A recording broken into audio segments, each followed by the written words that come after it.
자, 무기징역이라는 섬뜩한 단어가 등장을 했습니다.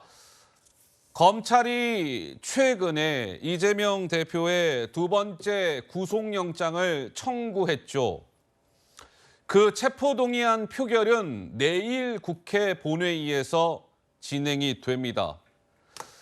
체포동의안 표결 결과가 어찌 나올지 이것들은 저희가 잠시 후에 짚어드릴 거고 오늘도 할 이야기가 참 많습니다. 먼저 이재명 대표의 구속영장 청구서라는 게 있겠죠. 이거는 그것보다는 훨씬 두께가 얇겠네요.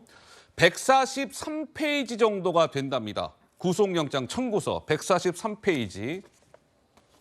그러면 그 안에 무슨 내용이 있는지가 지금 조금씩 언론을 통해서 전해지고 있습니다. 한번 보시죠. 검찰이 구속영장 청구서에 이러한 내용을 명시를 했답니다. 이번에 이재명 대표가 받고 있는 것은 백현동과 관련해서는 배임, 대북 송금 관련해서는 제3자 뇌물 플러스 외국환 거래법 위반, 검사 사칭 이 사건과 관련해서는 위증교사 이런 혐의를 받고 있죠. 그래서 검찰은 구속영장 청구서에 이재명 대표가 징역 11년에서 36년 6개월까지 가능하다.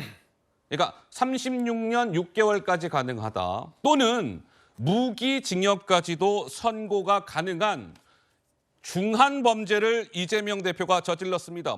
따라서 구속 수사가 필요합니다. 이렇게 주장을 한 겁니다. 돌이켜보니 지난 2월에 한동훈 법무부 장관이 한 이야기가 있었습니다. 이어서 한번 들어보시죠. 대장동 사건, 위례 사건, 성남 FC 사건은 죄질과 범행의 규모 면에서 단 한 건만으로도 구속이 될 만한 중대 범죄들입니다. 법률에 정한 구속 사유인 도망에 염려한 화이트칼라 범죄에서는 곧 중형 선고 가능성을 의미합니다. 중한 범죄다. 한동훈 장관이 일전에 저렇게 이야기한 적이 있는데 구속영장 청구서에 36년 6개월 또는 무기징역 선고가 가능하다. 영장 청구서에 이러한 내용이 담겨 있었다라는 언론 보도가 나와오자 더불어민주당의 정청래 수석 최고가 오늘 오전 최고위 회의 때 아니 이재명 대표가 나라를 팔아먹은 이완용이라도 된다는 말입니까? 이렇게 주장을 했습니다. 이어서 한번 들어보시죠. 검찰은 이재명 대표 구속영장에 징역 36년 또는 무기징역을 줄 수 있다고 적시했다고 합니다. 참 대단한 검찰 독재 정권입니다. 일제치하 36년 기간만큼 징역을 살아야 한다면 이완용보다 중죄를 저질렀단 말입니까? 이재명 대표가 나라를 팔아먹기라도 했단 말입니까? 초장부터 검찰이 법원까지 압박하는 겁니까? 외계인이 쳐들어오면 전 지구인이 단결투쟁해야 하듯이 야당 파괴 공작으로 흉기를 들이대면 똘똘 뭉쳐 싸우는 길 말고 달리 무슨 선택이 있을 수 있겠습니까? 영장 청구서에는 이런 내용도 있었습니다. 36년 6개월 또는 무기징역까지 선고가 가능하다라고 하면서 이런 내용도 있었어요. 이재명 대표가 100억 원 정도의 추징금과 벌금형까지도 가능하다. 무기징역 최대 플러스 100억 원 상당의 추징금과 벌금형이 가능하다. 그만큼 중한 범죄를 이재명 대표가 저질렀어요. 검찰은 그렇게 보고 있다는 건데 우리 조상규 변호사는 좀 어찌 보셨어요? 네, 검찰 입장에서는 지금 야당 대표 구속이라는 엄청나게 어려운 업무를 하고 있습니다. 그런데 구속영장이 발부가 되려면요, 법원을 설득해야 됩니다. 법원을 설득하는 데 있어서 제일 중요한 것은 혐의를 소명하는 것과 범죄가 중대하다는 것을 밝히는 겁니다. 그럼 범죄의 중대성은 무엇으로 밝히느냐?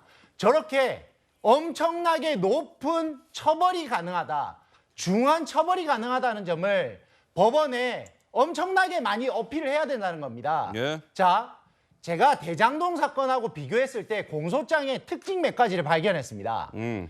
진술이라든지 사실관계는 매우 탄탄하게 구성되어 있습니다. 예. 하지만 정확한 물증이 나와 있는 건 없습니다. 이재명 대표 전과 사범입니다. 그리고 이건 권력형 비리입니다.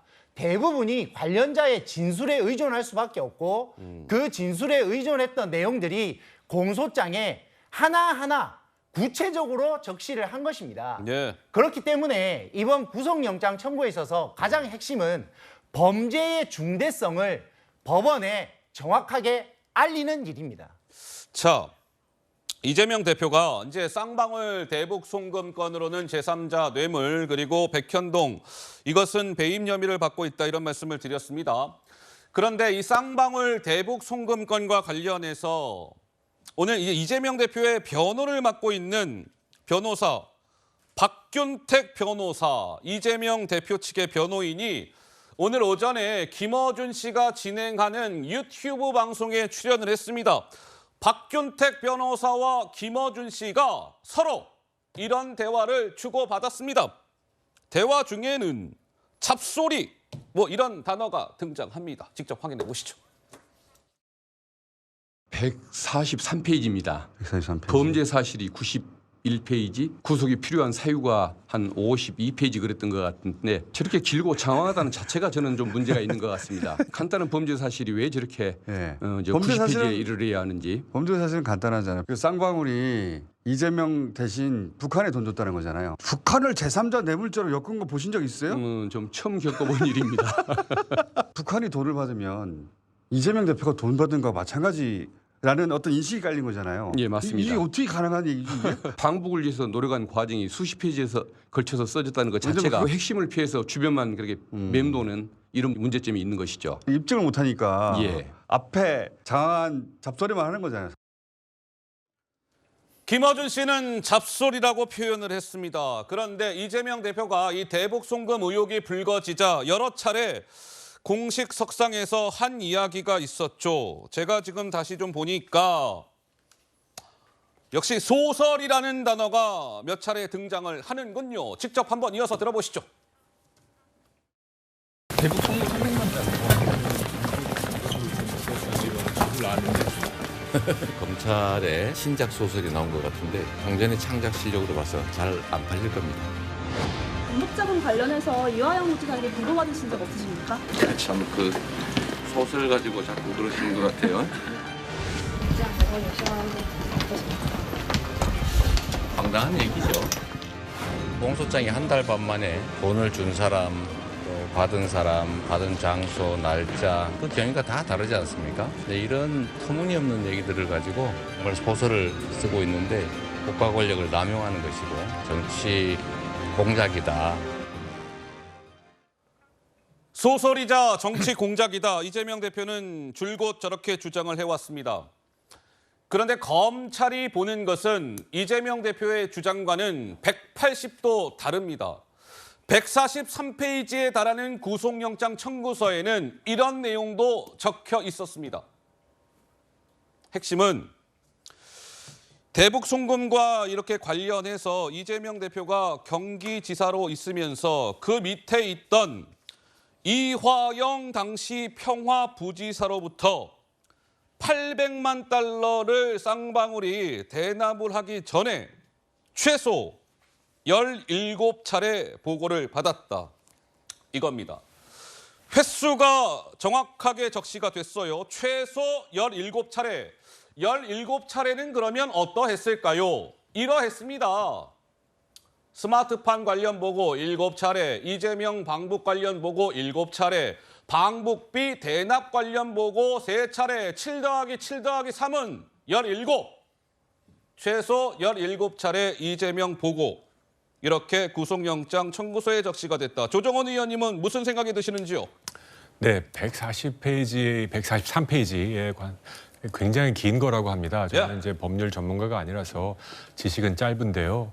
이렇게 검찰이 143페이지에 걸쳐서 이재명 당대표의 혐의 사실을 적시했습니다. 오늘 아침 방금 본 그 변호인 박 변호사가 변호사? 예? 김어준 방송에 나와서 뭐 여러 얘기를 했지만 사실이 아니다라는 얘기는 안 하신 것 같아요. 허허. 뭐 이거는 틀렸다, 이거는 잘못된 정보다라는 얘기는 안 하고 뭐 빙빙 돌았다라는 얘기만 하시니까 변호인으로서 할 수 있는 가장 약한 변호가 아닌가 싶습니다. 저는 내일 드디어 저를 포함해서 국회의원들이 본회의장에서 이재명 대표의 체포 동의안에 표기를 할 수 있던 거에 대해서 참 다행이다 생각합니다. 이재명 당대표가 된 지 1년 1개월, 13개월 동안 우리 정치는 그냥 멈춰 섰습니다. 모든 시계가 멈춰 쉬고 윤석열 대통령 정권이 들어선 지 1년이 훨씬 넘어갑니다만 많은 국민들은 아직도 대선 연장인 듯한 이재명 대표와 이재명 대표, 윤석열 대통령이 경쟁하는 듯한 아직까지 대선의 마무리를 못 짓는 듯한 인상을 깊이 받습니다. 이재명 대표의 혐의가 너무너무 많고 지금 단식까지 하고 계시고 아직까지 단식을 멈추겠다는 뉴스도 안 나오고 있지 않습니까? 어떻게든지 이 지루하고 불쾌한 장애의 끝을 내자. 그래서 내일 체포 결의안이 결론이 나서 저는 정말 이 대표가 얘기한 것처럼 불체포 특권 버리고 체포영장 심사 받아서 가든 부든 결론을 냈으면 좋겠다. 지금 너무 산적한 민생 이슈들이 있는데 우리 정치 아무것도 못하고 있다. 그래서 끝이 났으면 좋겠다 싶습니다. 자, 이제 검찰은 이재명 당시 경기지사가 이화영 평화부지사로부터 이 대북 송금 전에 17차례 직접 보고를 받았다 이렇게 보고 있으니 글쎄요, 이제 차후에 치열한 법적 다툼이 예상되는 지점입니다.